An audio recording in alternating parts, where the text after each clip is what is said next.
Amen. Isang pinagpalang linggo po sa bawat isa, sa lahat ng nakikinig at higit sa lahat sa ating Diyos na buhay. Tayo po ay magsimula na at makibukas sa Aklat ng Mga Awit, chapter 95, verses 1 to 2. Awit ng papuri kay Yahweh. Tayo na't lumapit kay Yahweh na Diyos. Siya ay awitan, ang batong kublihan, atin ngang handugan ng masayang awitan. Tayo na't lumapit sa kanyang presensya na may pasasalamat. Siya ay purihin ng mga awiting may tuwa at galak. Amen. Let's pray po. Panginoon, salamat Ama sa panibagong linggo na ipinagkaloob niyo sa amin, Panginoon. Salamat, Panginoon Lord God, sa nakalipas na linggo. Tama namin ang iyong pagsama, tama namin ang iyong pag-iingat, Panginoon Lord God. At maging Panginoon sa mga pagpapalang ipinagkakaloob mo na hindi namin kayang bilangin, Panginoon, kami ay nagpapasalamat. Kaya nga ngayong linggong ito, Panginoon Lord God, buong puso kaming lumalapit sa iyo, Panginoon, at nagpapakumbaba. Abutin mo nga kami, Panginoon, ng iyong mapagpalang kamay, Panginoon Lord God. Samahan mo kami, Panginoon, ngayong araw na ito, Panginoon Lord God. Wala man kami sa iyong templo, Panginoon, alam namin, Panginoon, na ikaw ay naririto sa kalagitnaan namin, Panginoon. Patuloy kang kumilos sa tahanan ng iyong mga anak, Panginoon Lord God. Sa iyo lahat kami nagpapakumbaba, Panginoon, at sa iyo namin ibinibigay ang lahat, Panginoon.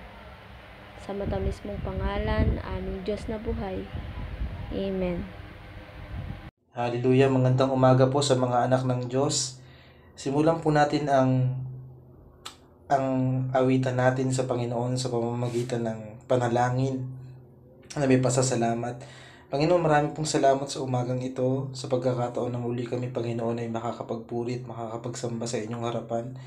Nawa, Panginoon, balutan po kami ng inyong banal na Espiritu. Nawa, Lord, makita namin, Panginoon, maranasan ang iyong presensya, Panginoon, sa umagang ito. Patawarin niyo po kami kung may mga pagkukulang at pagkakasala kaming nakikita niyo, Panginoon.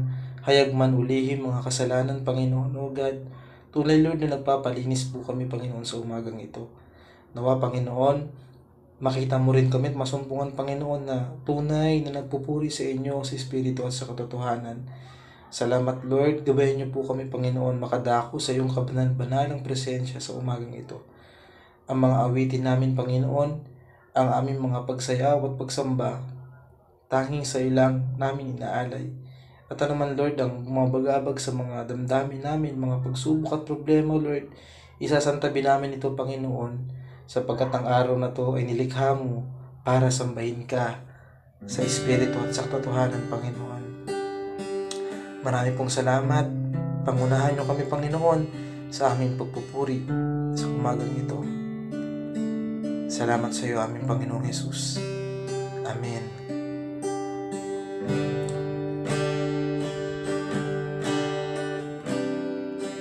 Jesus, Holy Spirit, Jesus, Hallelujah.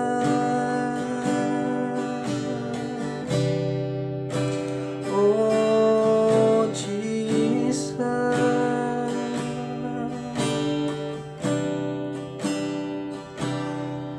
oh Diyos, sa iyong lahat ng pagsamba't luwalhati, maging ang pinakamainam kong awit ay aawitin sa iyo, O Diyos. Ang aking isipan ay pagharian mo, at sa aking puso ay hindi na maglaho, tanging pag-ibig sa iyo. Ano pa ba ang maihahandog ko liban sa buhay kong nanggaling sa iyo? Kung ano man sa sandali, ito'y tangan at mga bagay na tinumbong yaman,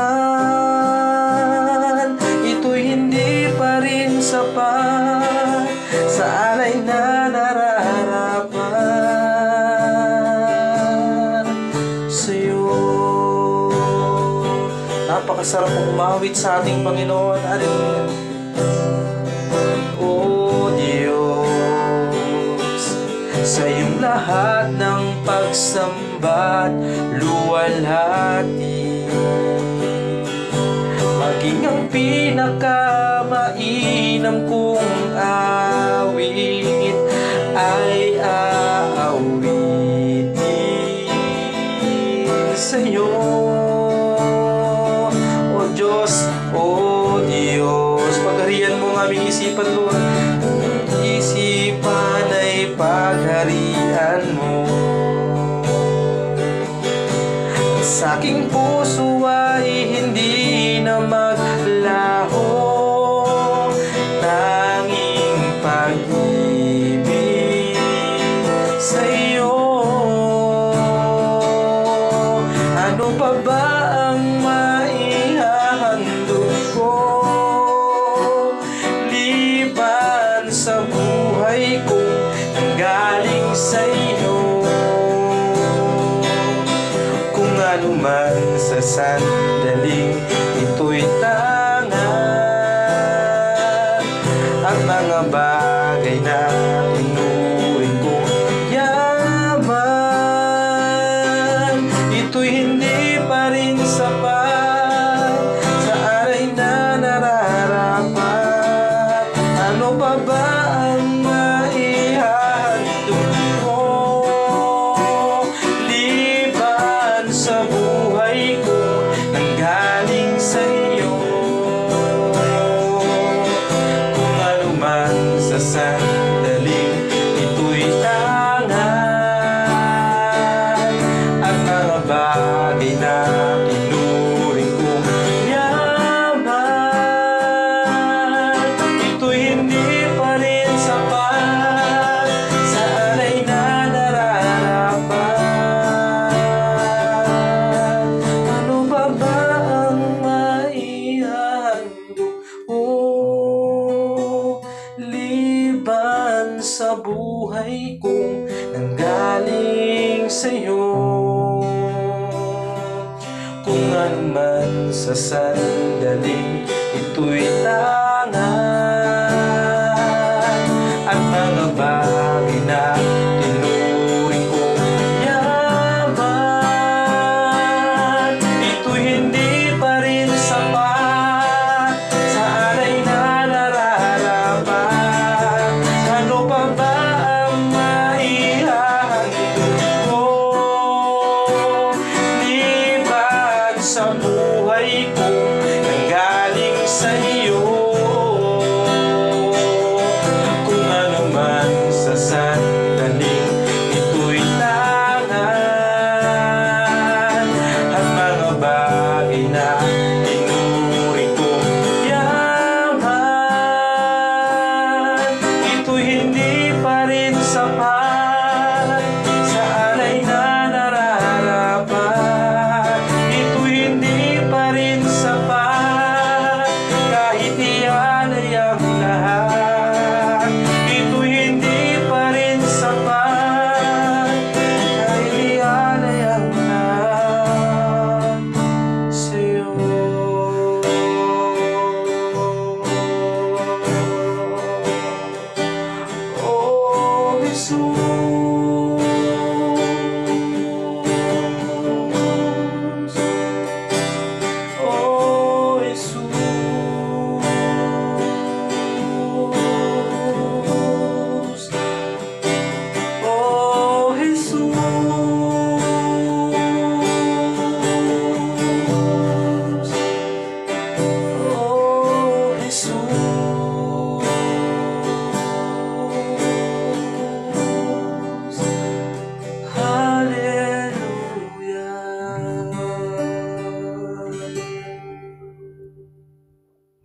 Hallelujah. Tayo po'y magpuri sa ating Panginoon at ilagak natin ang ating papuri at pagsamba sa kanyang mataas na pangalan. Hallelujah. Malaya po tayong umawit sa ating Panginoon.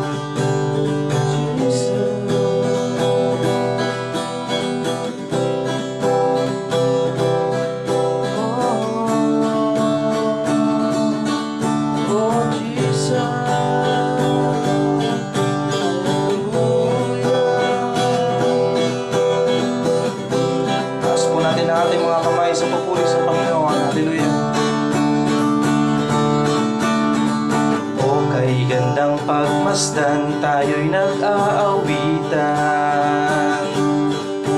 pumapasok sa tahanan niyang may kagalakan, at doon ay nagpupuri, walang hanggang kasiyahan, sa Diyos na nabubuhay magpakailan pa man. Come on, church! Kay gandang pagmasdan, tayo'y nag-aawitan, pumapasok sa tahanan niyang may kagalakan, at doon ay nagpupuri, walang hanggang kasiyahan, sa Diyos na nabubuhay magpakailan pa man. O kay gandang pagmasdan, kay gandang pagmasdan, tayo'y nagmamahalan, nananahan sa pag-ibig niyang sadyang wagas, at sama-samang nagpupuri, walang hanggang kasiyahan, sa Diyos na nabubuhay magpakailan pa man. O kay gandang pagmasdan, gandang pagmasdan, tayo'y nagmamahalan, nananahan sa pag-ibig niya sadyang wagas, sama-samang nagpupuri, walang hanggang kasiyahan, sa Diyos na nabubuhay magpakailan pa man. Sama-sama nagpupuri, sama-samang nagpupuri, walang hanggang kasiyahan, sa Diyos na nabubuhay magpakailan pa man. O kay gandang pagmasdan, tayo'y nag-aawitan, pumapasok sa tahanan niyang may kagalakan,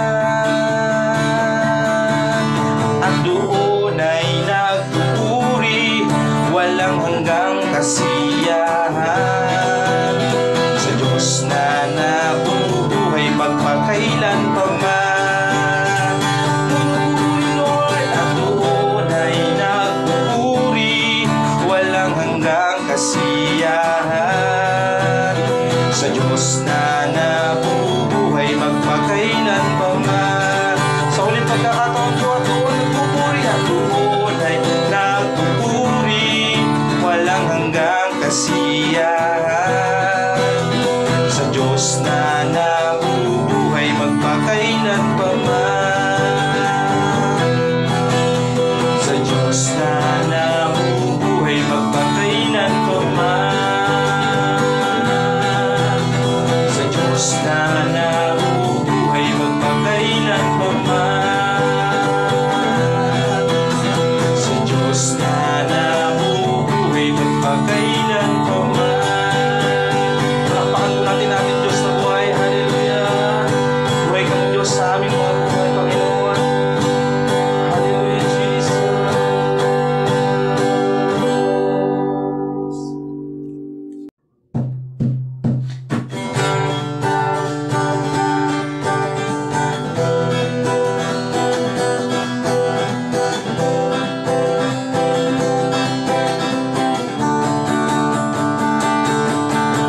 Nagalakan ko, O Diyos, sa ikaw,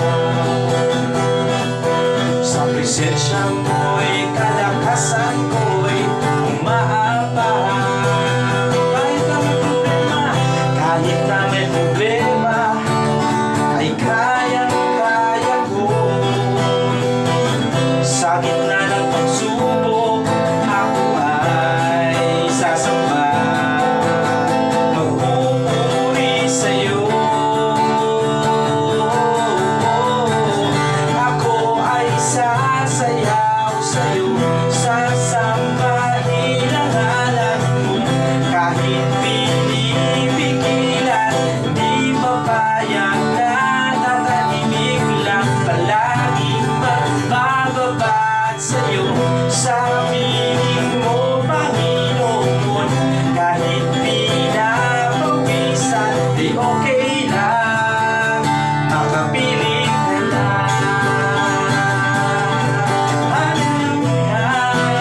problema ay kayang-kaya ko.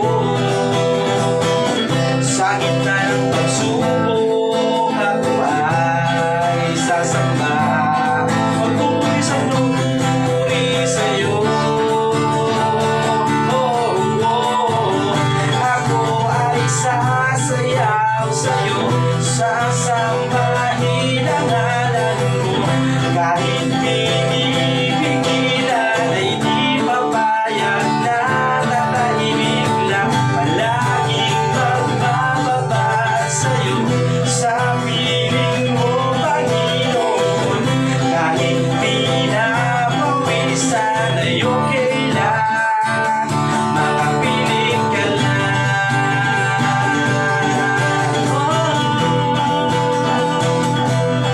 tuwing taas natin ang mga kamay natin sa Panginoon. Nagalakad ko, O Diyos, ay ikaw. Sa presensya mo'y kalakasan ko'y umaabang.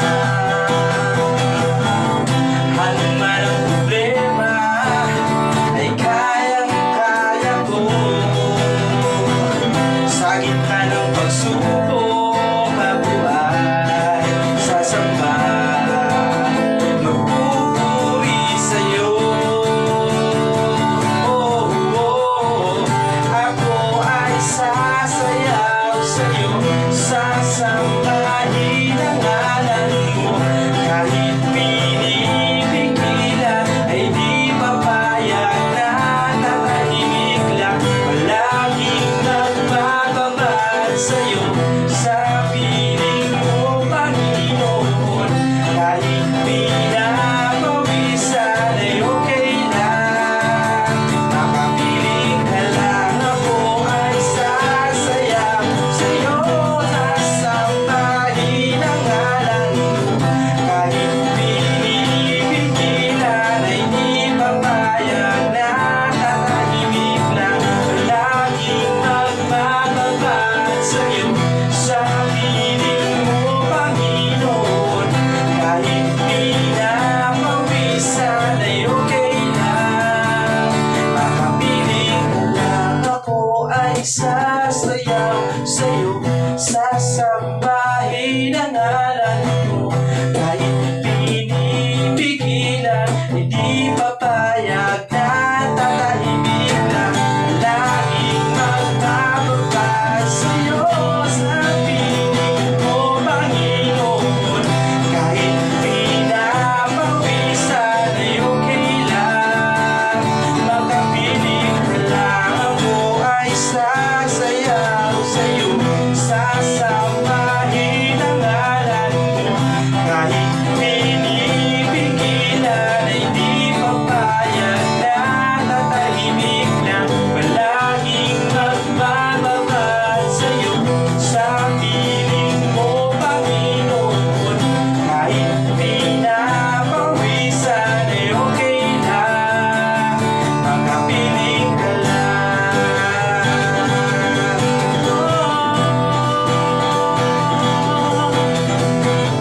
Kahit pinapawisan ay okay lang, makapiling ka lang. Palakpakan po natin ang ating Diyos sa buhay.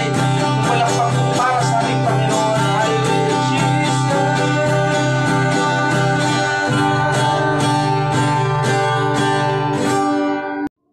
Tunay na dakila ka sa aming mga buhay, Panginoon. Salamat sa iyo, Panginoong pag-ibig na walang hanggang nararanasan namin, O God. At kahit sa mundong to, Panginoon, maraming, Panginoong, naglalayo, Panginoon, sa amin sa iyo.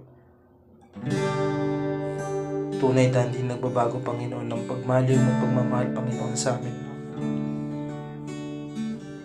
Salamat sa iyong kabutihan. Hallelujah.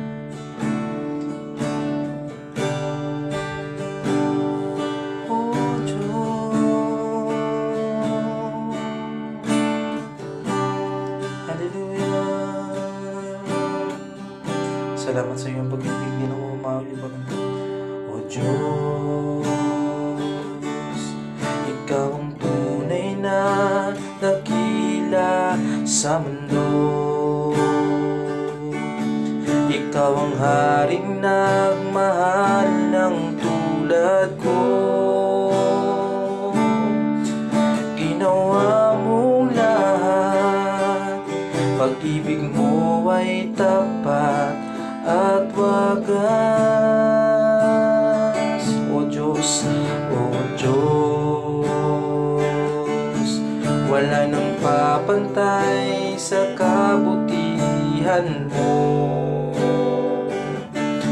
Ang ngalan mo'y itataas sa buhay ko.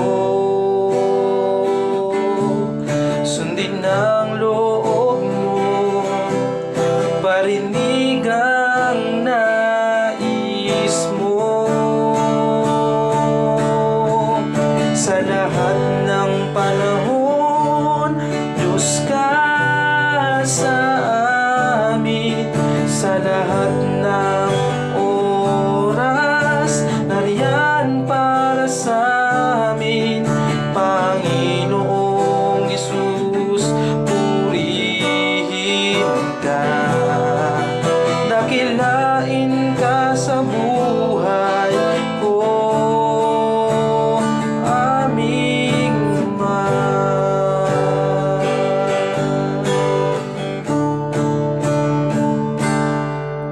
O Diyos, Ikaw ang tunay na dakila sa mundo. Ikaw ang haring nagmahal ng tulad ko. Ginawa mong lahat, pag-ibig mo ay tapat at wagas. O Diyos, wala nang papantay sa kabutihan mo. Ang ngalan mo'y itataas sa buhay ko. Sundin ang loob mo, iparinig ang nais mo. Sa lahat ng panahon, Diyos ka sa amin. Sa lahat ng oras, nariyan para sa amin. Panginoong Hesus, purihin ka. Dakilain ka sa buhay ko. Di nagbabago, di nagbabago. Diyos ka sa amin, tanging sandigan, nariyan para sa amin. Panginoong Hesus, maghari ka. Magliwanag ka sa buhay ko. Sa lahat ng panahon, Diyos ka sa amin. Sa lahat ng oras, nariyan para sa amin. Panginoong Hesus, purihin ka. Dakilain ka sa buhay ko. Di nagbabago, Diyos ka sa amin. Tanging sandigan, nariyan para sa amin. Panginoong Hesus, maghari ka. Magliwanag ka sa buhay ko. Sa lahat ng panahon, Diyos ka sa amin. Sa lahat ng oras, nariyan para sa amin, Panginoong Hesus.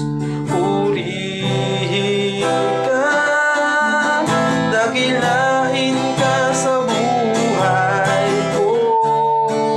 Pinagbabago, pinagbabago, Diyos ka sa amin, tanging sandigan, nariyan para sa amin, Panginoong Hesus. Maghari ka, magliwanag ka sa buhay ko, aming Ama.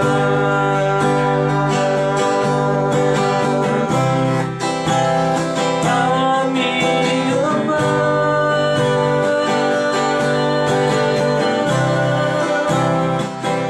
Aming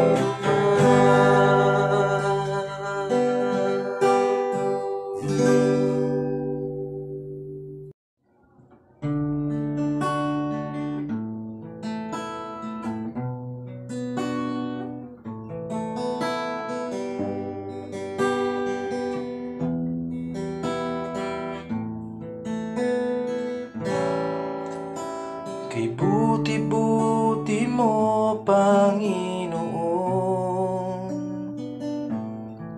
sa lahat ng oras, sa bawat araw, ika'y laging tapat kong magmahal. Ang iyong kaawa ay magbawalang hanggan. Minsan pa, kay buti-buti mo, Panginoon. Kay buti-buti mo, Panginoon, sa lahat ng oras, sa bawat araw, ika'y laging tapat kung magmahal. Ang iyong kaawa ay magpawalang hanggan. Pinupuri, sinasamba kita, dakilang Diyos at Panginoon. Tunay ngang ika'y walang katulad, tunay ngang ika'y di nagbabago. Mabuti ang Diyos na sa akin ay nagmamahal. Wala hanggang papuri sa iyo, Panginoon. Kay buti-buti mo, Panginoon, sa lahat ng oras, sa bawat araw, ika'y laging tapat kung magmahal. Ang iyong kaawa ay magpawalang hanggan. Pinupuri ka namin, Lord, pinupuri, sinasamba kita, dakilang Diyos at Panginoon. Tunay ngang ika'y walang katulad, tunay ngang ika'y di nagbabago. Mabuti ang Diyos na sa akin ay nagmamahal. Pinupuri, sinasamba kita, dakilang Diyos at Panginoon. Tunay ngang ika'y walang katulad, tunay ngang ika'y di nagbabago. Mabuti ang Diyos na sa amin ay nagmamahal. Pinupuri, sinasamba kita, dakilang Diyos at Panginoon.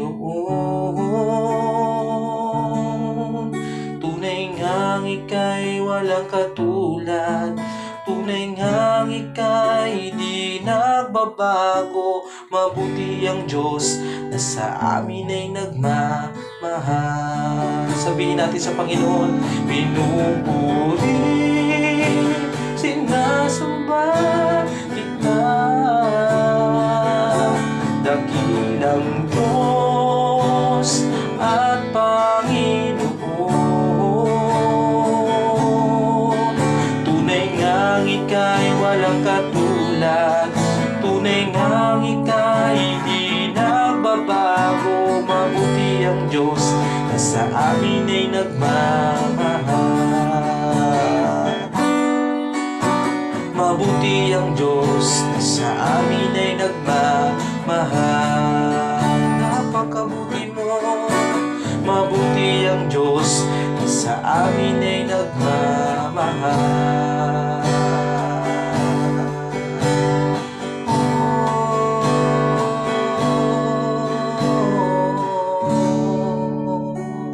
Maraming po salamat, Panginoon, sa inyong katapatan sa aming mga buhay.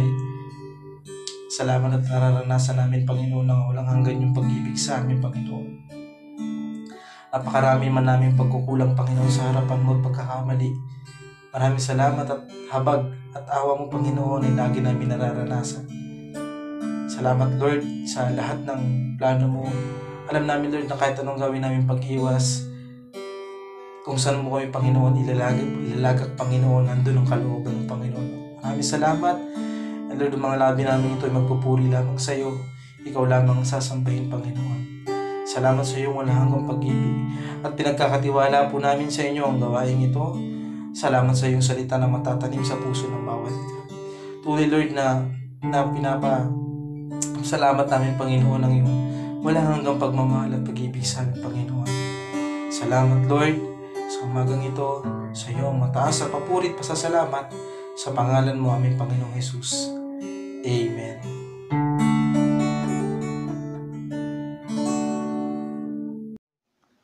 Magandang umaga po sa inyong lahat, sa mga kapatid ko sa pananampalataya.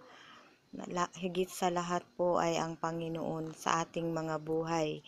Bago po ako magbigay ng testimony sa inyo, mayroon lang po akong babasahin na verse na dito po tayo sa Galatia chapter 5 verse 22 hanggang po 23. Subalit ang bunga ng Espiritu ay pag-ibig, kagalakan, kapayapaan, katiyagaan, kabaitan, kabutihan, katapatan, kahinahunan at pagpipigil sa sarili. Walang utos na laban sa ganitong mga bagay. Amen. Ang magigipong bahagi sa umagang ito, marami pong salamat sa Panginoon at na kahit na po ganito ang nararanasan natin na matinding pagsubok sa ating mga buhay, pero naririto pa rin po tayo para magpakatatag sa ating mga sarili. At nagpapasalamat na rin po ako kay Lord dahil sa kabutihan niya, lagi niya tayong ginagabayan at nananatili tayo sa pananampalataya. Nagpapasalamat na rin po ako sa Panginoon kasi po gabay sa aking pamilya. Hindi naman kami nagkukulang at yun na rin lagi ang pinananalangin ko sa aming mga buhay. Malayo kami sa karamdaman, sa aming mga pangangatawan at nagpapasalamat na rin po ako kay Lord at bago man dumating ang mga sakuna na to sa buhay natin na hindi natin inaasahan at alam kong hindi tayo nakapaghanda sa bagay na ito at malaki na rin ang pinasasalamat ko sa Panginoon at kahit hindi man tayo nakakarating sa tahanan ng ating Panginoon, pero naririyan pa rin tayo. Alam ko ang bawat isa sa atin ay may mga Kristo pa tayo sa puso natin. Kaya mga mga kapatid ko sa pananampalataya, manalig lang tayo, magpakapanatag tayo sa isa't isa dahil nandiyan lang ang Panginoon para sa atin. Kaya si Lord na lang ang lagi nating kakapitan, pero mayroon pa rin tayong pag-asa na mapapayapa ang mga pagsubok na ito sa ating bansa. Kaya, kaya tayo, lagi lang tayong manalangin, yung magpakatatag at isama na rin natin sa panalangin natin ang ating bansa na para mawala na tong mga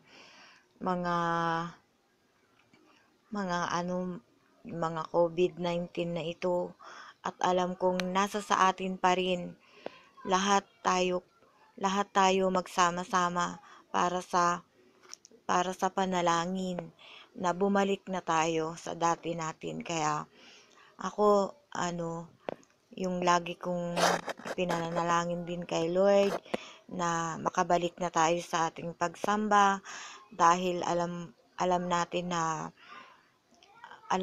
lahat na hindi pa tayo pwedeng magbuklod-buklod dahil nga dito sa mga pangyayari pa na to sa atin bansa. Kaya magpakatatag tayo at lagi nating isipin na naririyan lang ang Panginoon para sa atin. Nagpapasalamat na rin ako kay Lord dahil kahit ganito, hindi rin kami napapabayaan kahit papano, na napapagtagumpayan din namin sa buhay namin, sa bawat isa sa aking pamilya. Nananalangin pa rin ako lagi na yung aming mga kalusugan, higit sa lahat ay sa akin, dahil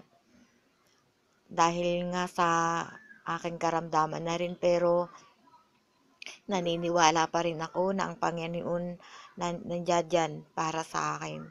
Kaya magpakatatag lang tayo sa mga pagsubok na ito para sa atin. Salamat sa Panginoon at naririyan lang ang pag-ibig at pagmamahal niya para sa atin. At maraming salamat, at muli kong ibinabalik ang lahat na pagpapuri para sa Kanya, pagdakila at pagsamba. Marami pong salamat sa tanging pangalan mo, Panginoong Hesus. Amen. At pala, may kunti lang po akong message kay Pastor na alam ko na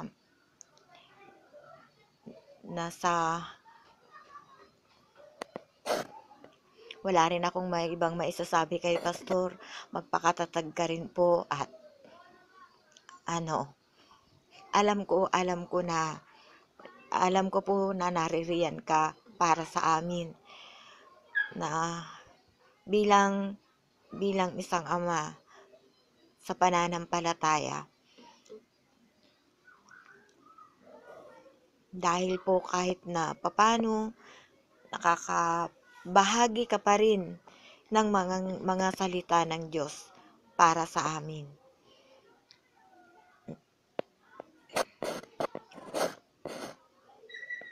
Salamat po, Pastor, sa lahat-lahat na pagkalinga mo para sa amin. Maraming salamat sa Panginoon. Marami pong salamat sa lahat ng bagay na mga pag-ibig at pagmamahal mo para sa amin. At pinupuri ka namin at laging dinadakila at sinasamba. At sa tanging pangalan mo, Panginoong Hesus. Amen.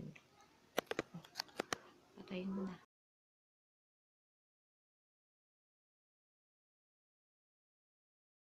Hello, JCR family. Salamat sa Panginoon. Muli napakabilis ng araw natin. At ito na naman ang araw ng linggo. Kamusta ang ating mga buhay? Salamat. Naway na bless tayo sa awitan na nagbigay muli ng kalakasan sa atin. And last Sunday, remind lang sa inyo, church, yung how to overcome, yung ating topic, how to overcome the unexpected trial and consequence trial.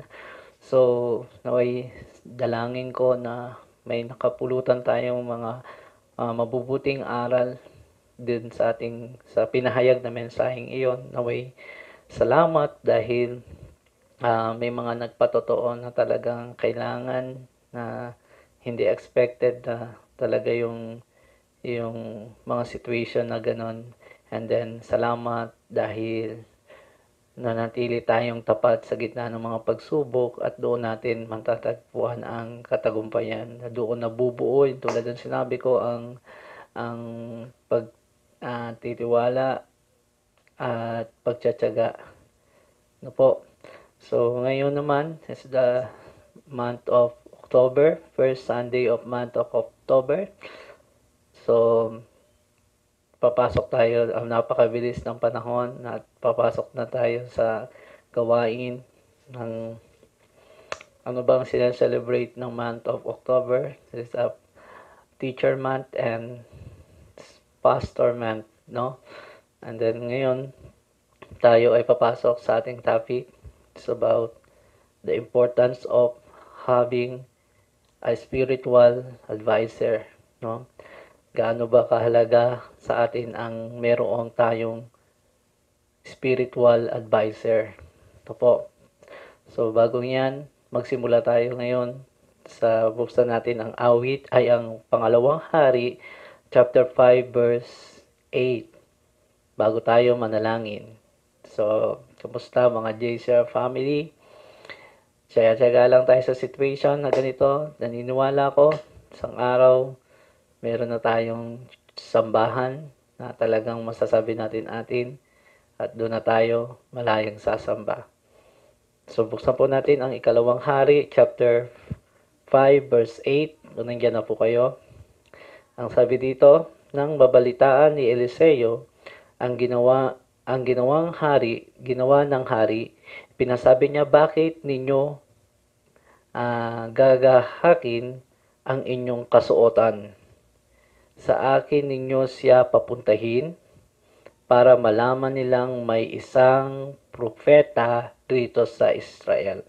So tayo po yumuko at tayo manalangin. Ama namin Diyos na dakila sa lahat, salamat sa araw na ito o Diyos.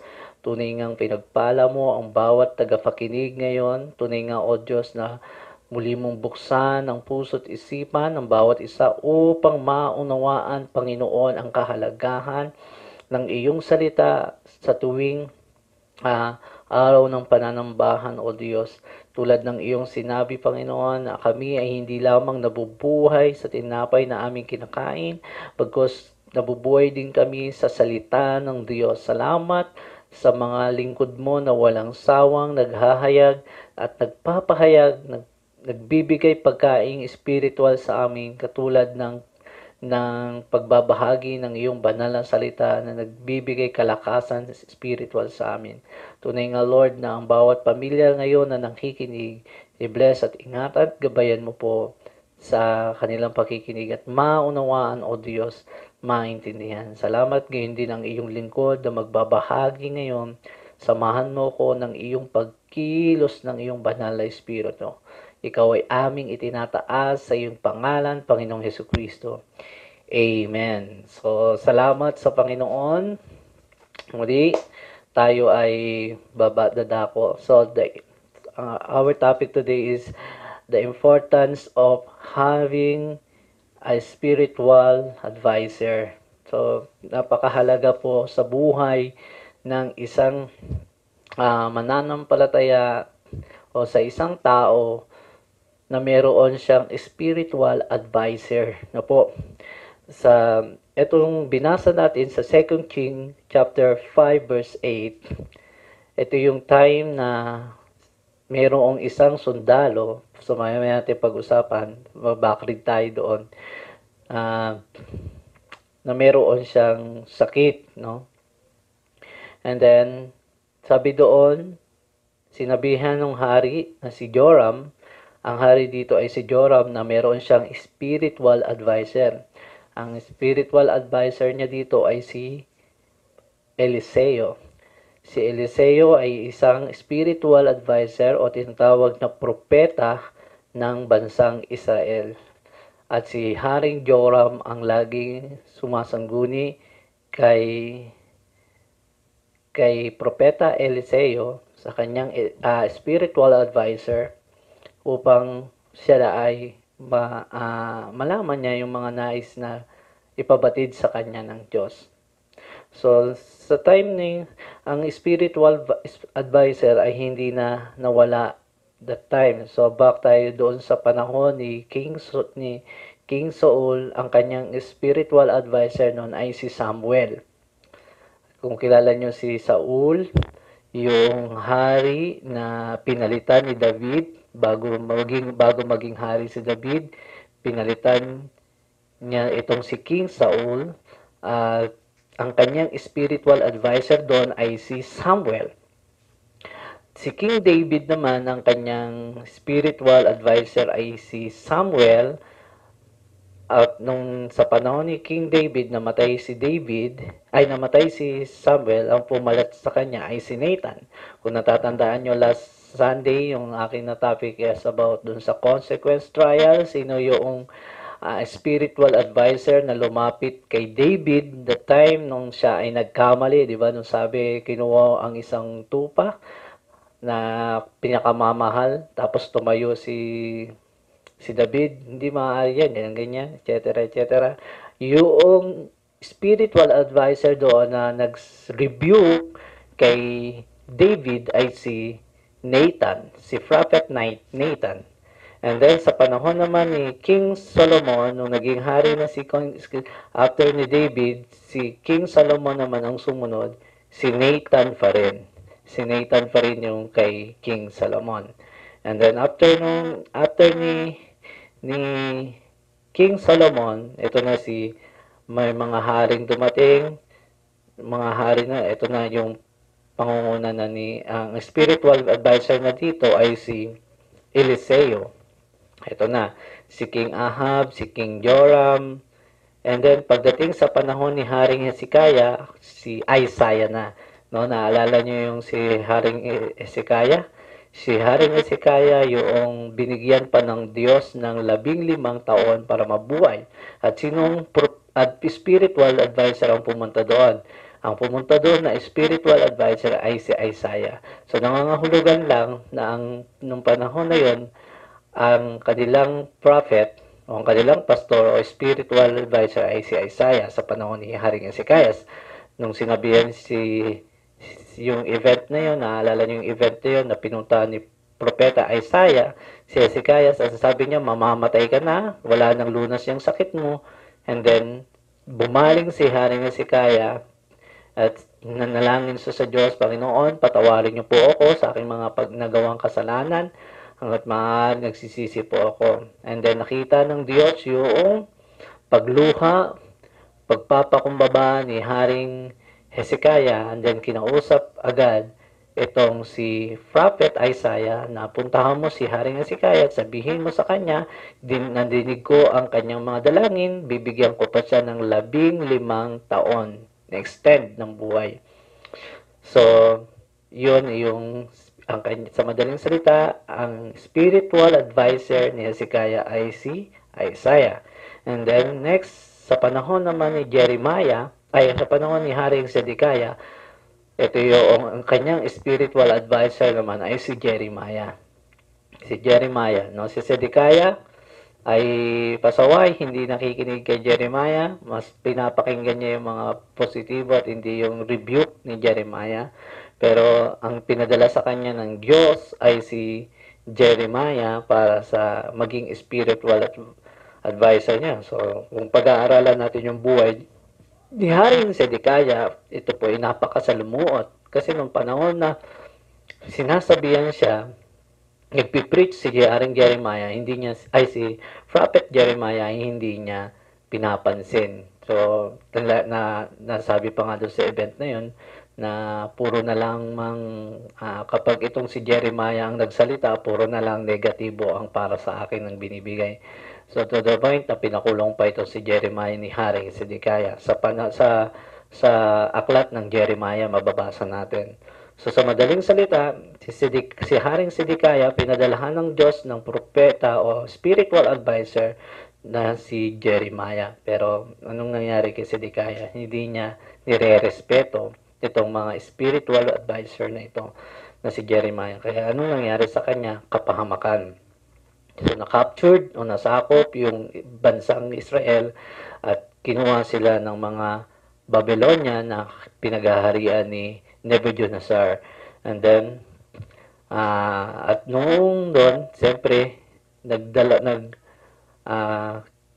dahil na-captured ng Babylon ang Israel at the time, history muna tayo, sana maintindihan nyo, kung nagbabasa kayo ng Bible, maiintindihan nyo yung dito. Ang point ko dito, lahat ng mga naging hari ng Israel ay may pinadalahan ng Diyos ng spiritual advisor.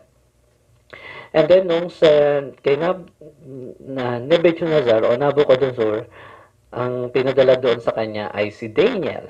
Si Daniel naman ang naging prophet noon. No, naalala niyo yung event na dinala sila sa itong si Daniel ay tumayo as a man of God or as a spiritual advisor ni Nebuchadnezzar. And then ito yung event na dun mapapansin natin na sila ay naging vegetarian, hindi sila kumakain ng mga pagkain ng Babylon. Bagkos nanatili silang kinakain lang nila ay gulay dahil pinananatili nila yung kanilang pagiging lingkod sa harapan ng Diyos. At pinadalaan si Nebuchadnezzar ng spiritual advisor. And take note, si Nebuchadnezzar ay isang hari ng Babylon. Pero nakakatuwa dahil ang Diyos ay mabuti, patuloy siyang nagpapadala ng mga spiritual advisor. And then, yung event noon na nagpatayo ng rebulto si Nebuchadnezzar o si Nabucodonosor ay hindi sumamba itong sila yung kasamahan ni Daniel na mga spiritual advisor. And then ngayon sila ay tinapon sa nagbabagang apoy at hindi sila nasunog sapagkat sinamahan sila ng Diyos. So tignan natin yung mga event na yun, talagang makikita natin sa bawat merong spiritual advisor na inilalagay si Lord. And last, sa Haring Darius, sa panahon ni Haring Darius, ito ay yung si Daniel pa rin ang spiritual advisor. Naging spiritual advisor ng haring after malusob ma-captured o masakop ng Babylon yung Israelites, yung bansang Israel, and then na-captured naman din ng Persia ang Babylon, and siyempre doon naninirahan yung mga Hudyo, na-captured din ng Persian Empire yung mga Hudyo hanggang sa naging sakop nila yung Israel. At take note, nagpadala pa rin ang Diyos ng spiritual advisor that time. At si Daniel pa rin ang spiritual advisor doon. So natatandaan niyo yung event na siniraan ng mga Persian itong si Daniel, bagamat sila ay close nung hari na si Haring Darius dahil sila ay tinuturing ni Haring Darius na spiritual advisor niya si Daniel. Pero dahil may mga naiinggit kay Daniel, so ang nangyari ay sinusulan nila ang hari sa ganito hanggang sa pinakulong si Daniel sa kuweba ng mga leon at pinakain nga doon. Pero dumating ang buong magdamag at kinamagahan, di nakatulog ang hari. Pinuntahan ng hari, doon buhay pa rin si Daniel kasi sinamahan siya ng Diyos, ng banal na espiritu ng Panginoon, at hindi siya kinain ng leon. Ngunit Yung mga nanusod sa kanya, yung mga nanira sa kanya ay sa bungad pa lang, sa bungad pa lang ng pinto ay sinunggaban na agad ng mga leyon yung mga taong yun. So it means hindi basta-basta ang pinapadala ng Diyos na spiritual advisor sa mga haring ito. Talagang kapag pinadala yan ng Diyos, dapat nating una sa lahat, dapat nating pahalagahan. Kaya nga, the importance of having a spiritual advisor. So, napaka-importante sa buhay natin na meron tayong spiritual advisor. Sabihin nga natin, spiritual advisor. So, ano ko nga sa inyo, na share ko nga sa inyo, from the start, from King Saul hanggang kay Haring Darius, merong spiritual advisor na pinapadala ang Panginoon. So back tayo doon sa 2 King chapter 5, no?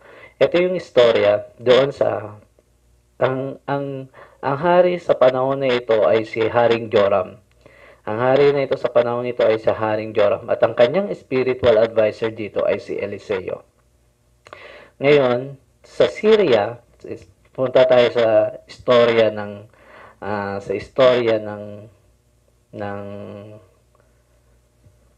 Bible about doon sa kahalagahan o ng spiritual advisor.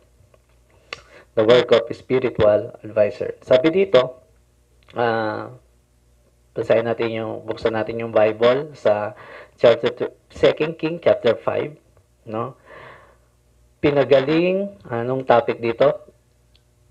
Pinagaling ang ketong ni Naaman. Sa Syria, may basahin natin yung istorya. Basahin natin dito yung istorya, church. Napakaganda ito kung paano kumilos ang Diyos sa spiritual kay Naaman at doon sa spiritual advisor na pinadala sa kanya na si Eliseo. So, back tayo dun sa history. Tandaan natin, ito ay si Haring Joram ng Israel at meron siyang spiritual advisor at ang kanyang spiritual advisor ay si Eliseo. Sa Syria, may isang punong hukbo o general na tinatawag. So, ibubuod ko na lang yung istorya pero basahin nyo pa rin kung may time kayo. Pero mas maganda, ibubuod ko na lang. 2 King chapter 5 verse 1 to 17. Sabi dito, mayroon daw sa Syria ay may isang punong hukbo na labis na kinalulugdan. So talagang sikat at kinalulugdan ng hari. Isa siyang general, hukbong tagapanguna at hukbo. And then nasa kanya na ang lahat at magaling talaga siya sa pakikipaglaban, sa kakisigan, sa kaayusan at sa kayamanan. At kaya kinagigiliwan siya ng lahat, lalo na ang hari. Pero meron siyang isang kapansanan na iniinda at siya nga ay may ketong. Sa panahon na yon ay walang lunas sa sakit ng ketong. Kahit nga nung dumating yung time din sa atin, kailan lang na-discover yung gamot sa ketong. So totoo lang talaga, dati nararanasan ang discrimination sa mga taong may ketong dahil bukod sa nakakahawa na ay wala pang lunas. But praise God dahil nga may naka-imbento na sila ng vaccine ng anti-ketong na ito. At nagagamot na at hindi na nakakahawa ngayon ng ketong. Pero the time sa panahon ng Israelites noon ay wala pong lunas sa sakit na ito. So kahit saan siya pumunta, kahit anong gawin niya ay hindi gumagaling yung kanyang ketong. Sa gitna ng kanyang kakisigan, nasa kanyang lahat, pero meron siyang isang kapansanang iniinda at ito ay ang ketong nga. And then one time, ang mga taga-Syria ay nakahuli ng babae, alipin. At ginawa niya itong alipin. No? Ginawa nila itong katulong. Excuse me po. And then, nagsabi itong babaeng itong Israelita na kung sa Israel po, kung ilalapit nyo po yan doon sa isang propeta o spiritual advisor ng hari na si Eliseo, tiyak na po ang inyong asawa ay gagaling. So ngayon, binalita agad ito ng kanyang asawa doon kay Naaman. At itong si Naaman naman ay humingi ng pahintulot sa hari. Pagpunta niya doon sa hari, sabi niya, payagan niyo po ako na pumunta ako ng Israel at sa bansang Israel at gumawa po kayo ng sulat na katunayan na ito yung aking hinihiling. Dahil nalaman ko po sa aking alipin na babae na taga-Israelita na meron daw doong isang propeta na nakakapagpagaling ng sakit na keto. So dali-dali nagpahanda ang hari ng mga gintoya, kayamanan, and then gumawa siya ng kasulatan para doon sa hari na itong aking magiting na general ay ninanais na makita yung sinasabing spiritual advisor mo na nagbibigay ng kagalingan sa sakit ng keto. So pagdating, naglarga na si Naaman at ang kanyang mga tauhan, dala ang kayamanan, dala ang sulat ng hari ng Syria. At pagdating nila sa Israel, ngayon ay pagdating nila sa Israel, ngayon po ay binigay niya agad ang sulat. Tinanggap naman sila ng mabuti ng hari ng Israel. And then, nung nabasa ni Haring Joram yung sulat, at sabi niya, narito ang aking general, nais niyang gumaling sa ketong. Sino ba yung tinutukoy mong spiritual advisor dyan? And then, sa gulat ni Haring Joram, sabi niya, pati ba naman ako pwedeng dalhan na ng mga may sakit na ketong? Ano ako manggagamot? Sabi niya. And then, hinatak niya yung kanyang damit at ginahak niya yung kanyang damit. Sabi niya, ano bang gusto niyong palabasin? Baka gumagawa lang kayo ng pakikidigma para magdigma tayo. Pero hindi. Yan. Nakarating kay Eliseo yung balitang iyon. Itong ang spiritual advisor. And then sabi niya, bakit mo gagahakin ang iyong damit? Sabi niya sa hari, dalhin mo siya sa akin at ako ang bahala sa kanya. So, pinayagan ni Haring Joram na doon kayo pumunta kay Eliseo. Yun ay propeta ng Israel na ito. Siya ang spiritual advisor namin dito sa bansang Israel. So, ngayon pumunta sila doon kay Eliseo. At malayo pa lang, no? Pupunta tayo doon. Verse 9, punta tayo sa verse 9. Pinasabi nga ni Haring Joram kay Naaman na hanapin nito si Eliseo. Kaya sumakay ito sa kanyang karawi at pupunta kay Eliseo kasamang maraming mga kawal at kabayan. Pinasabi sa kanya ni Eliseo, pumunta ka sa ilog ng Jordan, lumubog ka ng 7 beses at mananauli sa dati ang iyong katawan, gagaling ang iyong ketong. Nung nagkatagpo na sila ni Eliseo, doon sa lugar ni Eliseo, napuntahan na ni Naaman si Eliseo.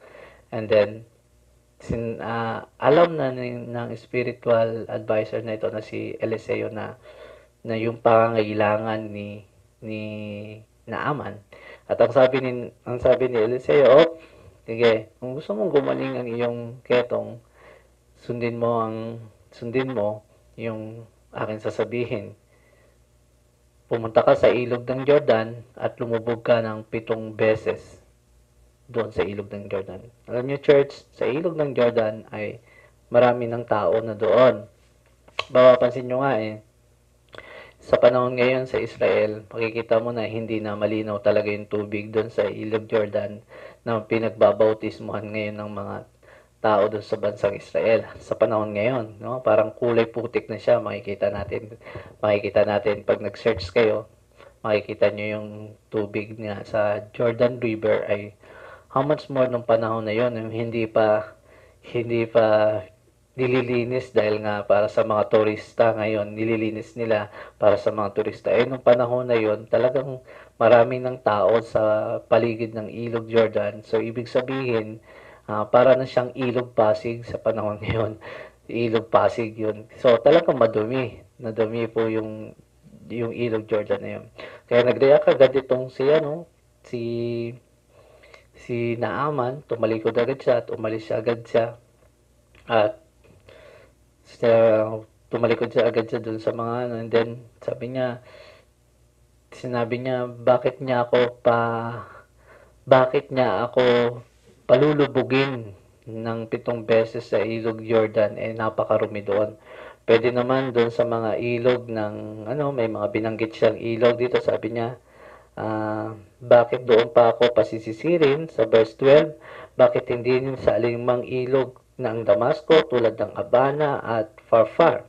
So ibig sabihin, hindi ba't mas malinis yun kaysa sa alinmang tubig sa Israel? Siguro naman mas madali akong gagaling doon kung doon ako maliligo. At galit na galit siyang umalis. So habang pagtalikod niya kay Eliseo, nagdadabog siya, sabi niya, dapat doon na lang ako dalhin sa ilog ng Farfar o ilog ng Havana kesa dyan sa ilog ng Israel na sa Jordan na yan, na talagang mapapansin talaga natin, church, na sa time na yan, sa history, talagang napakadumi na ng ilog na yun, ng ilog ng Jordan na yun. So, mabaho nga talaga, and then, hindi kaatim-atim. Pero yun ang utos ng spiritual advisor.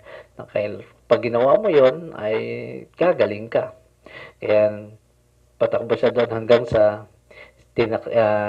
sinundan siya ng kanyang alagad. At ang sabi sa kanya ng isang alagad, di ba, lumapit sa kanya, sa verse 13, ng kanyang katulong Panginoon, hindi ba't gagawin nyo kahit mahirap? Para yan ang ipagawa sa inyo ng propeta. Gaano iyan pinaghuhugas lang kayo para luminis? No? Naghuhugas lang, lulublob ka lang to, lilinis ka na.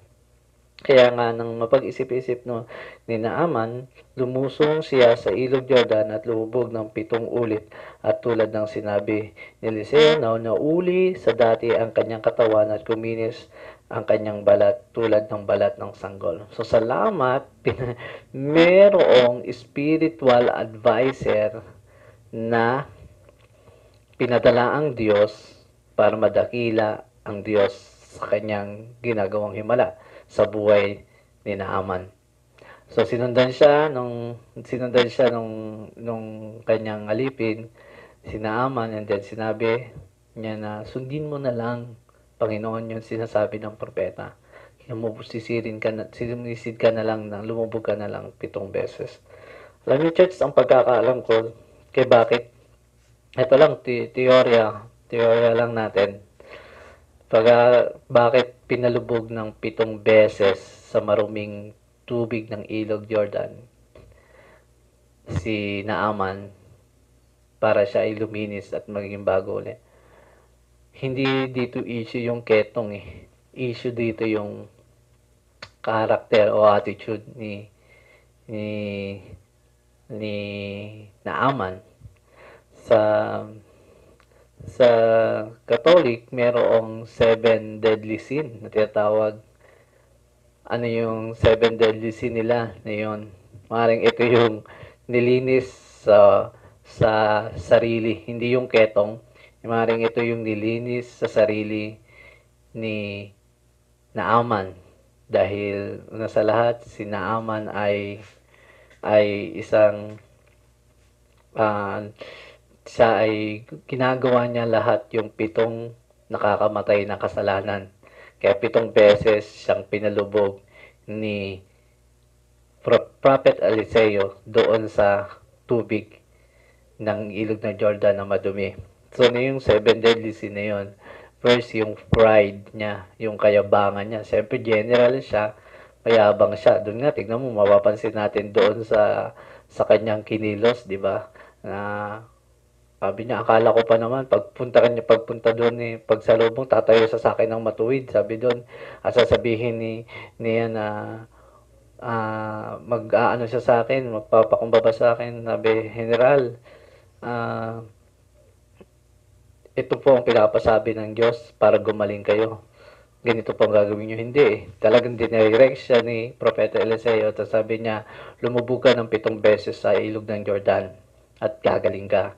So yung pride na yung umactive yung pride ni ni Naaman, and then sabi niya, bakit ako lulubog doon? Bakit ako lulubog doon? Di ba? Galit siya, galit. So, ando doon yung pride. Number one, no, na pwedeng alisin doon sa buhay ni Naaman is sa pride.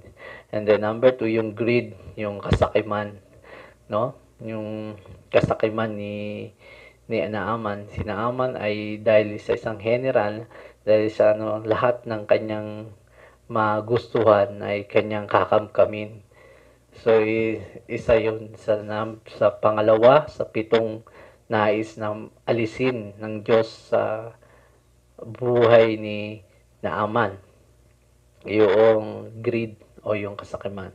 And then, three, yung last, o yung kasalanan sa laman. Dahil general siya, marami siyang babae, marami siyang gustong so sa time na yon talaga yung mga sundalo ay mahalay that time. And then yung envy, pang-apat yung envy, no? Kaya pito yan 7 beses siyang pinasisid doon sa ilog ng Jordan. And then envy, yung envy inggit. Yan, mahilig siyang mainggit, mahilig siyang no? And then gluttony, yung tinatawag na katakawan, no? Katakawan, sugapa. And then yung pang-anim ay yung wrath, yung puot, galit, no? Galit na tinatawag, na mahilig siya magtanim ng galit o sama ng loob. And then last, yung sloth, yung tinatawag na katamaran. So, yun yung 7 deadly sins. So, kailangan yung lumubog ng 7 beses. Hindi issue yung ketong doon, kundi yung issue doon ay yung kanyang pride, greed, lust, envy, gluttony, wrath, and sloth. So, yun yung mga bagay na dapat niyang isuko. So, no choice siya. Dahil kailangan niya nang gawin yon, sundin yung spiritual advisor na yan. So, lumusong siya ng 7 beses doon and then, nung pag-ahon niya, siya ay gumaling. At ang sabi doon, si Naaman ay lumusong doon sa ilog Jordan ng 7 beses. At tulad ng sinabi ni Eliseo na nauli sa dati ang kanyang katawan at kuminis ang kanyang balat tulad ng balat ng sanggol. So, salamat from Syria, naglakbay siya to Israel para katagpuin lang yung man of God o yung spiritual advisor ng Israel. So, nung fight dito, napaka-importante sa buhay natin ang meron tayong spiritual advisor. Kung hindi dahil sa spiritual advisor, pwedeng manatili yung ketong ni Naaman, no? Kung hindi dahil doon sa spiritual advisor ng Israel na kanyang pinuntahan, nanatili ang kanyang ketong at nanatili siya sa kanyang buhay. Pero salamat, merong spiritual advisor na bago yung buhay ni Naaman. Sa panahon natin ngayon, sino yung Naaman modern? So, Naaman modern ngayon, yung mga tayo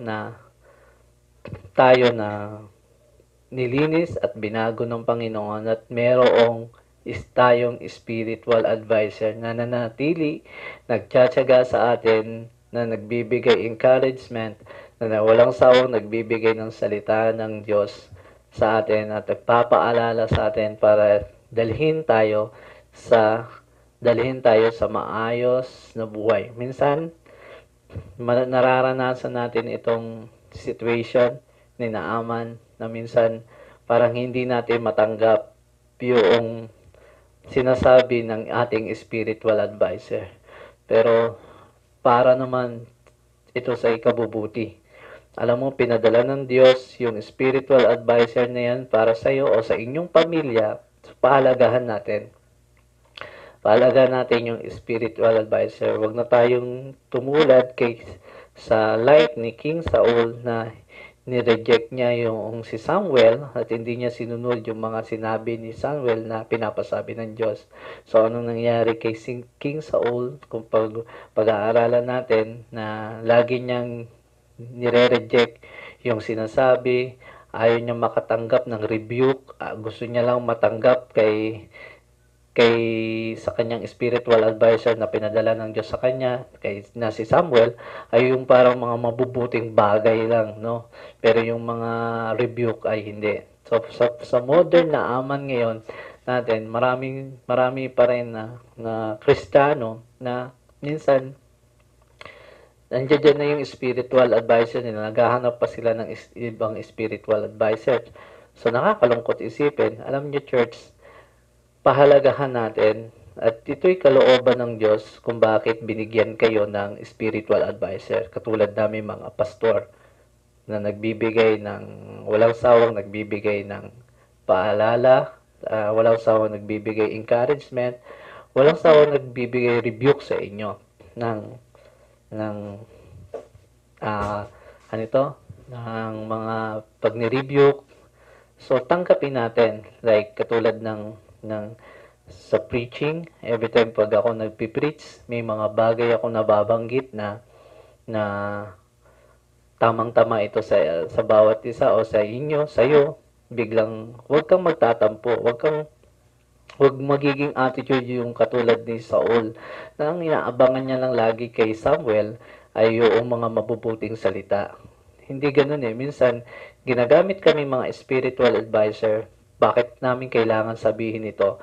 Para mabago yung pananaw ng bawat isa at maituwid dun sa tamang daan. At sana accept natin ito. Accept natin ito para itin ito sa ikabubuti ng bawat isa. So, you are blessed sapagkat pinagpala ka sapagkat meron kang spiritual advisor. Amen? Alam mo, isa sa pinakamatagumpay na tao dito sa mundong ito ay yung may pastor o merong spiritual advisor. Lahat ng mga hari sa Biblia na kumalaban sa mga propeta o sa mga spiritual advisor nila ay hindi nagtagumpay. At lahat ng mga hari sa Biblia na gumalang sa mga spiritual advisor nila at mga propeta o mga propeta ay pinagtagumpay ng Panginoon. Like katulad ni Hezekiah, naging propeta niya naging spiritual advisor niya si Isaiah. Katulad naman ni King David, naging spiritual advisor niya si Nathan at si Samuel, naging matagumpay siya. At si Josaphat, at si Haring Darius. So yung mga yan ay rumespeto sa kanilang spiritual advisor. So challenge, tapos katulad din kay Syria ay kay Naaman, na bago ang kanyang buhay sa pamagitan ng katulad ni Naaman, na bago yung kanyang buhay sa pamamagitan ng pinadala ng Diyos na spiritual advisor na si Eliseo sa kanya. At nung sinabi ni Eliseo na 7 beses kang lumusong dun sa tubig ng Jordan, and then una pakemi-kemi pa siya, ako yata pinapatamaan nito, ganyan. So ang ginawa ni wala siyang ginawa kundi sumunod lang. So sa ating church, mapalad tayo sapagkat meron tayong spiritual advisor. Katulad ko, maraming ng trials, pagsubok na pwedeng umalis sa JCR. Although kahit sabihin mong kapatid ko siya, pero kapatid ko yung aking pastor, siya pa rin yung pastor ko. Pero ang dami ng trials, sinubok na talaga ako ng panahon na marami na sa akin nag-o-offer na umalis na ako sa JCR family na yan, sa aking pastor. Lilipat na ako ng ibang pastor kasi ang pastor ko ngayon, ang spiritual advisor ko ngayon nga si Pastora,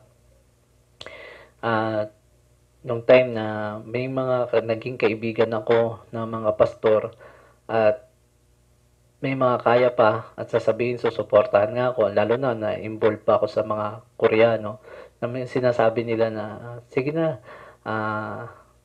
alisin mo na yung pangalang JCR and then lumipat ka na sa amin. Ito na yung magiging church mo at ito na magiging senior pastor mo. Pero alam niyo, never kong tinalikuran o never kong iniwan yung aking spiritual advisor, ang aking pastor. Kasi bakit? Una sa lahat, napakahalaga sa akin ng aking spiritual advisor. Siya yung nagbigay sa akin ng ano ito? Siya yung nagbigay sa akin ng bagay kung paano ako naririto ngayon. Siya yung nagbigay ng encouragement kung paano ako naririto ngayon sa aking position bilang isang lingkod ng Diyos.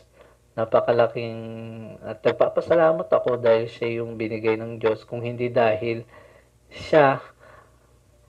sa pastor na yun, kay Pastor Abby, hindi ko makikilala ng lubusan ng Panginoon at hindi ako makakaalaya doon sa madilim na nakaraan ko. So, naalala ko pa nung dati na nung ako ay napaaway that time dito sa Bagong Silang, nung ako ay muntika mabaril, nung ako ay nabaril pero hindi naman ako tinamaan, agad na tinawagan yung father ko. Then sabi niya, dalhin mo na lang dito yan si Aldrin sa Tagaytay. By faith, pag-aaralin ko yan. So ngayon po, then pinapunta ako ngayon doon sa Tagaytay. And then doon sa Tagaytay, pagdating ko doon, sinabi niya sa akin, isa sa pinanghawakan kong word niya na nagbigay ng katibayan at pagpapatibay sa akin ay yung sinabi niya, huwag akong titingin sa tao. Tignan ko lang lagi ang Panginoon. So, tinandaan ko yun hanggang sa tinuruan niya ako mag-gitara, minentoran niya ako kung paano ko makilala ang Panginoon. Tinuruan ako ng aking pastor na mag-gitara. Then, tinututukan niya ako noon that time. Tapos, sinasama niya ako sa Bible study. At unti-unti kong naunawaan ang kahalagaan ng taong may Kristo sa puso. And then, hanggang sa lumago ako dahil ginamit siya ng Panginoon para mailapit ako sa Diyos. Kaya lubos yung aking pasasalamat. Kaya ang dami man na may mga tao man na lumalapit sa akin, kahit kaibigan ko pastor, kahit na nag-o-offer sila na may malaking allowance dito, iwan mo na yung church mong yan, iwan mo na yung pastor mong yan, dito ka na lang, ganyan. For never kong ginawa yon dahil una sa lahat, siya yung naging spiritual advisor ko simula noong ako ay nagsisimula pa lang sa Panginoon. At never kong hindi ko yun iiwan. Ang daming trials, dumating din ng mga ma-point ka sa preaching, dumating din sa point na masisi ka, dumating din sa point na ganito, ganyan ka, pero never kong tinignan yon. Tinignan ko pa rin yung plano ng Diyos. Kasi sinabi niya sa akin, iniwan niya sa akin salita, ng kahit anong mangyari, huwag kang titingin sa tao. Tignan mo pa rin ang Panginoon. So, anong gusto niyang i-point doon? Huwag mo kong tignan mo pa rin ang Panginoon. So, sa salita niyang yon, mas tumibay ako na mas siya ay aking mahalin na bilang isang aking pastor. No? So, yun yung point ko dito na napakahalaga. So, ito, katulad dito, sa mga panahon na nagdaan ako ng maraming trials sa aking, ito lang, wala akong ibang nalapitan that time kundi yung spiritual advisor ko lang talaga. Kada may mangyayaring ganito, sumbong ako sa kanya. Siya lang yung lagi kong nagiging sumbungan. Although lumalapit ako sa Lord, magpipray ako before akong lumapit sa Lord, bago ako lumapit sa kanya kay Lord, muna ako nakikipag-negate. Then after that, pupunta ako doon sa spiritual advisor ko. Iba pa rin yung talagang napapag-releasean mo yung mga kabigatan pagdating, and then ando doon agad yung kanyang response para i-encourage ka, sabihin ito mga to, and then the point na parang kausap mo nga ang Diyos pag ang spiritual advisor mo ay nagsasalita sa iyo, kasi nagiging instrumento siya ng Diyos para ipasabi yung nais ipabatid ng Diyos sa iyo. So naging kalakasan ko yun that time, kaya lubos yung pasasalamat ko. Isa rin sa kung bakit ko na-overcome yung trials na yun na pinagdaanan ko, dahil din sa kung wala siguro akong spiritual advisor, maaaring malayo na ako sa Panginoon. Kaya church, I will challenge na pahalaga natin yung mga spiritual advisor na nasa ating buhay. Pahalaga natin sila. Napaka-importante na meron tayong spiritual advisor. Huwag tayong titingin kung ano yung weakness ng ating spiritual advisor. Tingnan lang natin ang Diyos. Alam mo, minsan pwedeng gamitin ng kaaway ang ating spiritual advisor, pero ang tinuturo dun yung attitude lang natin. So kung paano tayo rumespeto, gumalang sa mga lingkod ng Diyos na pinagkatiwala sa atin ng Panginoon. Amen po ba? So kaya nga no, kung hindi sinunod ni Naaman yung life niya, yung sinabi ng spiritual advisor na si Eliseo, maaaring ang kanyang nanatili pa rin siya sa pagiging ketongin. Kung ako ay hindi pumunta sa Tagaytay that time, nung punong-puno ako ng karumihan sa panahon na yun, ay maaaring nasa sementeryo o nasa kulungan na ako. Pero nung sinunod ko yung sinabi ng spiritual advisor ko that time, so ito yung buhay ko ngayon, naging maayos, napakasarap, napakapayapa, dahil ito na yung naranasan ko yung buhay sa Panginoon ng katagumpayan. So point doon, pahalagahan natin ang spiritual advisor na pinagkatiwala sa atin. Amen ba, church? So mahalin ninyo yung inyong spiritual advisor na pinagkatiwala sa inyo ng Panginoon. And then, para sa ikakaayos at ikakaunlad din ng ating paglago sa Panginoon. Kapag wala kang pastor, kapag wala kang spiritual advisor, mahihirapan kang lumago. Amen? So sabi dito, how do you deal with your spiritual advisor? Paano ka makitungo sa iyong spiritual advisor?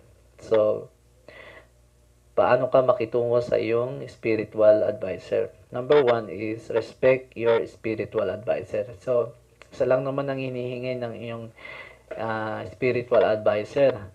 Una, respeto mo siya bilang kung paano mo nire-respeto ang pagkatakot sa Diyos. Pangalawa rin sa lahat, respetuhin mo ang lingkod ng Diyos. Si Naaman, dun sa sa verse 11, hindi niya, unang kita niya kay Eliseo, hindi niya talaga nirespeto. Talagang pinagdabugan niya. So, wag nating gawin iyon sa ating spiritual advisor. Lalo na walang hinahangad ang spiritual advisor natin na ang iyong buhay ay mailapit sa Panginoon at maibago at mapaunlad sa pamagitan ng pagpapala ng Panginoon. Kami, mga spiritual advisor, ay instrumento lang kami ng Diyos, ginagamit lang kami ng Panginoon para ipabatid sa inyo na kayo ay mahal ng Diyos, kayo ay may plano sa inyo ang Diyos. So, ang nais lang naman naming response sa bawat isa ay yung respeto. Respect your spiritual advisor. Sabihin mo nga sa iyong katabi, irespeto mo ang lingkod ng Diyos na pinadala sa iyo. Amen? So, Sa pangalawa, follow the advice of your spiritual advisor. So, after mong respetuhin, syempre, every time na merong ah merong pinapasabi ang lingkod ng Diyos, ay sundin mo pagdating doon sa Word of God, pagdating doon sa preaching, o pagdating sa may prayer meeting, pagdating doon sa Bible study. Pag alam mong pinapasabi sa iyo ng Panginoon at sa pamagitan ng lingkod ng Diyos, so sundin mo agad. Ito ay mapapabuti ka. Huwag mo yung tanggihan. Katulad ni Naaman, kung tinanggihan niya yung pagsubsob doon sa paglusong doon sa 7 beses doon sa Ilog Jordan, eh hindi niya makakamtan yung kagalingan na inaasam niya. So, ang point ko dito, church, ano man yung mga mensahe na nanggagaling sa Diyos at nagiging instrumento ang inyong spiritual advisor at ito'y tumitimo sa iyo, so follow lang doon sa kanyang advice. Follow ka lang doon sa kanyang mga sinasabi. Halimbawa ng ganito, iwanan mo na yung pag-iinom, iwanan mo na yung nabanggit ni pastor, iwanan mo na yung pag-iinom, nabanggit ni pastor, ang pag-aalinlangan ay kasalanan sa Diyos. So, sundin mo yon. Follow the advice of your spiritual advisor. So, napakahalaga kasi kami, mga lingkod ng Diyos, wala kaming hinahangad nga. Tulad ng sinasabi ko, maidala kayo doon sa tamang lakaran o doon sa will ni Lord para sa inyong buhay. Masaya na kaming mga spiritual advisor pag nakita namin na kayo ay matagumpay. Isa sa pinakakalakasan namin, makita ang buhay ninyo ay matagumpay. So, every time na na pag mayroong prayer meeting sa inyong tahanan, so punta, pakinggan nyo maigi yung sinasabi ng lingkod ng Diyos, at ito yung nagbibigay ito ng advice kung paano tayo lumakad dun sa will ni Lord. Amen? Ang sarap kaya noon na meron tayong spiritual advisor na nagbibigay sa atin ng encouragement, na parang kausap natin ang Diyos at parang may sinasabi talaga ang Diyos sa atin na ito anak. Parang every time na magpe-preach yung spiritual advisor na yun, parang sinasabi ng Diyos, tino-point ka ng Diyos na ito yung dapat mong gawin, ito yung dapat mong lakaran. Ako, alam mo, meron kaming devotion every, talagang nalulungkot ako pag walang pero nauuhaw ako doon sa preaching din ng ating pastor na si Pastor Abby. And then every Sunday nga, lalo na kapag nagsalita rin si Pastor Michael Carter, yung ating senior pastor, ando doon din yung aking dahil alam ko may revelation ng Lord, dahil ang tumatayo sa amin pangkalatan na spirit advisor ngayon ay si Pastor Michael Carter, ang ating senior pastor, and then second si Pastor Abby. Kaya ganun na lang. So, number 3, worship the God of your spiritual advisor. So, sambahin kung ano yung Diyos ng iyong spiritual advisor, sambahin mo rin yun. Paniwalaan mo rin yun. Paniwalaan mo rin yun, siyempre. Dahil kung paano kumikilos ang Diyos sa amin, ganun din kikilos sa iyo ang Diyos. So, ang point dito, huwag mong sambahin yung iyong spiritual advisor.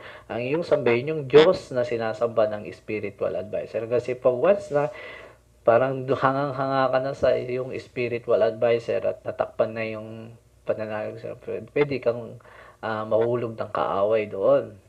Pwede kang ng kaaway. Ma-hook ng kaaway doon. Pero, ang point ko dito, katulad noon, sabi ni doon sa 2 King chapter 5 verse 17, noon sinabi ni Naaman that time na sige, excuse me po, ayan, tumutumba yung aking sabi ni Naaman doon sa sa ano, nung siya ay gumaling na, sabi niya, bibigyan ko ng, sabi niya, eto yung ginto na pinadala ng hari, bibayaran ko kayo. And then sabi naman ni ng propeta na si Eliseo, sabi niya, buhay ang Diyos at saksi ang Diyos ay yung kagalingan. Hindi ko kayang tanggapin ang iyong pinagkakalob. Tapos ang sabi ni naman, ganun po ba? Okay, payagan niyo po ako na magtambak ng lupa dito. And then gumawa ng parang burol na sasambahin ko. Wala akong ibang sasambahin, kundi si Yahweh lamang. So, ang ibig sabihin nun na kung ano yung Diyos ni Eliseo, wag mo ako, sabi ni Eliseo, wag mo akong sambahin, wag mo akong bayaran dahil lang ako ay instrumento lang. Ang tunay na gumawa ng kagalingan sa iyo ay ang Diyos na si Yahweh. Ganun din ang point sa atin. Pahalagahan natin ang spiritual advisor na binigay sa atin ng Diyos. Pero mas pahalagahan natin yung Diyos na ating pinaglilingkuran. So, kumbaga, wag niyong sambahin ng pastor. Kasi maraming Christian na nahuhook talaga, Kristiyano na talagang nakatingin nga sa pastor at hindi na nakatingin sa Diyos. Kaya pag nawala si pastor, wala na rin yung kanilang pananampalataya. Kumbaga, ang punto ko dito, na mas priority mo pa rin yung sambahin yung Diyos kesa yung lingkod ng Diyos. Kasi pwede kang dayain ng kaaway dyan. Kaya ngayon sinasabi ko sa inyo, yung time na bago pa lang akong lingkod ng Diyos, bago pa lang akong born again, o nung pagpunta ko, sinabi sa akin ng aking pastor, huwag kang titingin sa tao, tingnan mo lagi ang Diyos. So, habang tumatagal, naunawaan ko na huwag akong titingin sa tao, tingnan ko ang Diyos dahil ang mga spiritual advisor ay may mga weakness din. Pero hindi yun yung dapat nating tignan. Tignan natin sila, suportahan natin sila, suportahan natin sila sa panalangin, at ipakita rin natin na may mga nagbago sa ating buhay sa pamamagitan ng pagkilos ng Diyos sa ating buhay. So, yun yung nais kong ipabatid this first week ng October, first Sunday ng October na gusto kong ipaunawa sa inyong church na napakahalaga na meron tayong spiritual advisor. At wag nating itong ipawalang bahala. Na okay lang, nandyan lang si pastor, no. Lagi nating pahalagahan ang lingkod ng Diyos na binigay sa atin ng Diyos. No? Kaya nga, number 1 na dapat, paano ba tayo makitungo sa mga lingkod ng Diyos? Number 1 is respect your spiritual advisor. Respetuhin mo ang lingkod ng Diyos. Magbigay galang ka lagi, no? Wag mong pakitaan si pastor ng kawalan ng respeto. Like katulad niyan, harap-harapan na nagiinom kayo ng alak, papakita nyo sa inyong pastor gaano kasakit iyon, no? Kahit hindi lang ako, yung mga taong lingkod ng Diyos. So, respect natin. O pakitaan natin ng kaaspagang ugali. Respeto natin yon kasi malaki ang pananagutan natin sa harapan ng Panginoon kapag hindi natin nirespeto ang mga lingkod ng Diyos o ang mga spiritual advisor na pinagkatiwala sa atin. Then, follow the advice. Pangalawa, follow the advice of your spiritual advisor. So, kailangan natin sumunod sa mga advice niya, lalo na ito'y galing kinasihan ng banal na espiritu ng Diyos. Habang siya ay nagpipreach, habang siya ay nagsasalita, may mga point doon na may pinapasabi ang Diyos sa atin. Susundin lang natin yon. Mas maganda, mas magkakaroon ng mabuting bunga ang ating pagsunod sa mga sinasabi o sa instrumento ng Diyos na ipinababatid sa iyo, no? Katulad ni Naaman, kung hindi niya sinunod yon, anong nangyari sa kanya? Then last, mas sambahin natin, worship the God of your spiritual advisor. Sambahin mo yung Diyos na sinasamba ng iyong spiritual advisor. Mas siya yung pinaka-priority mong sambahin. So, ang warning lang dito, huwag masyadong maging hanga sa lingkod ng Diyos, bagkus si Lord pa rin, kasi kami, instrumento lang. No po? Instrumento lang kami, ginagamit lang kami ng Panginoon para ipasabi na kayo ay mahal ng Diyos at mayroong magandang plano ang Diyos sa buhay nyo. So, the importance of having a spiritual advisor. Yan po, kalagahan ng meron tayong lingkod ng Diyos na magbibigay gabay sa atin dito sa lupa tungo doon sa magandang plano sa atin ng Diyos sa buhay natin. Take note, sabi nga ni Pastor Boy Ramos, siya ay pumanaw na naalala ko noon, ang isa sa pinakamapalad na tao sa mundong ito ay yung merong pastor o spiritual advisor. So mapalad ka, church, sapagkat meron kang spiritual advisor na walang sawang sumusuporta sa panalangin sa iyo at nagbibigay hayag ng salita ng Diyos na mag-i-encourage patungo doon sa kalooban niya na magaganap na magandang buhay sa iyong buhay at sa iyong pamilya. So salamat sa araw na ito, naway pahalagahan natin ang ating spiritual advisor. So God bless po. Tayo po ay manalangin.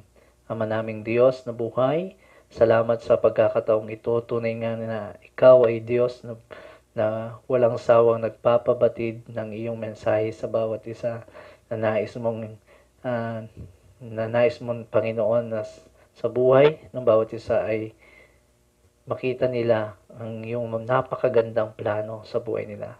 Nagpapasalamat din po kami dahil meron kang ipinadala sa aming spiritual advisor na walang sawang naghahayag ng iyong salita para kami ay makahakbang doon sa pinakakalooban mo sa aming buhay at sa aming pamilya. Tunay nga, O Diyos, na patuloy mong samahan, gabayan, ingatan, higit sa lahat, ang mga lingkod na itinalaga mo sa buhay namin.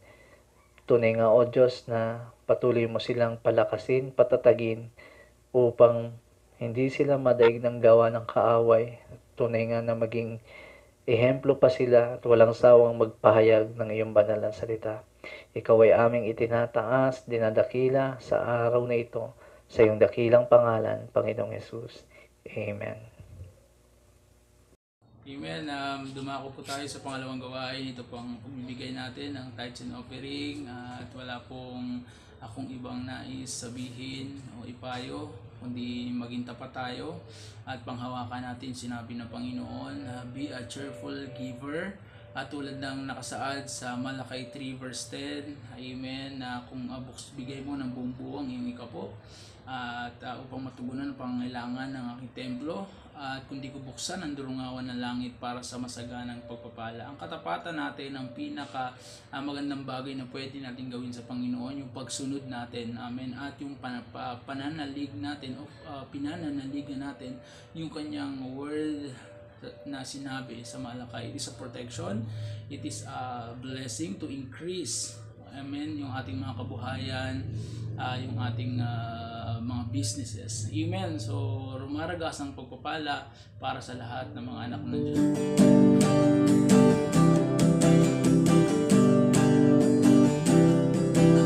Sinabi ng Diyos na angat ang buhay ko. Sinabi ng Diyos sasagana ang buhay ko. Kaya't ako'y magsasaya. Sinabi ng Diyos ay sinabi niya, hindi ko bibitawan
salamat Panginoon sa katapatan ng iyong mga anak.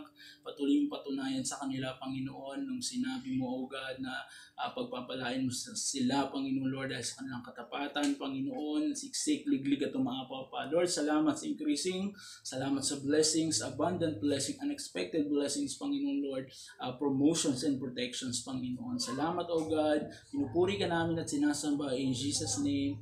Amen, amen, amen. Amen. Dumako po tayo sa ating announcement. Amen. By next week, ang ating scripture ay mula sa Women's Ministry. Si Sister Grace, ang ating scripture, and ang ating testimony po ay si Sister Helen Kasi family. So, yun lang, at magpatuloy tayong maging tapat sa Panginoon even though ano man ang maging setup. Amen. Ang ating church service, yun ay yung ating panghawakan, yung relasyon natin sa Panginoon at kung sino tayo at hindi kung ano yung setup. Amen. Kung ano tayo sa harapan ng Panginoon. So God bless you all at patuloy kayong pagpalain ng Panginoon. Yun lang po.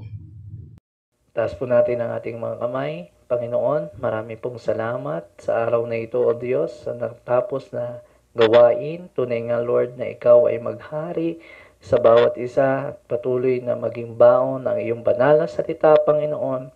At dalangin ko rin na sa aming muling pagharap sa buong isang linggong ito, samahan, gabayan mo po, at ingatan, ilayo sa gawa ng kaaway, sa tukso man, Panginoon.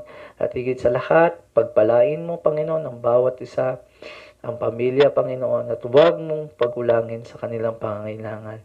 Salamat sa iyong pagsama at pag-iingat, paggabay. Tunay nga, O Diyos, na iparanas mo sa amin lagi ang iyong kapangyarihan, kalwalatian, kadakilaan, sa ngalan ng Ama, ng Anak, at ng Espiritu Santo. Ang lahat ay magsabi ng Amen. God bless you all po, and we love you with the love of the Lord.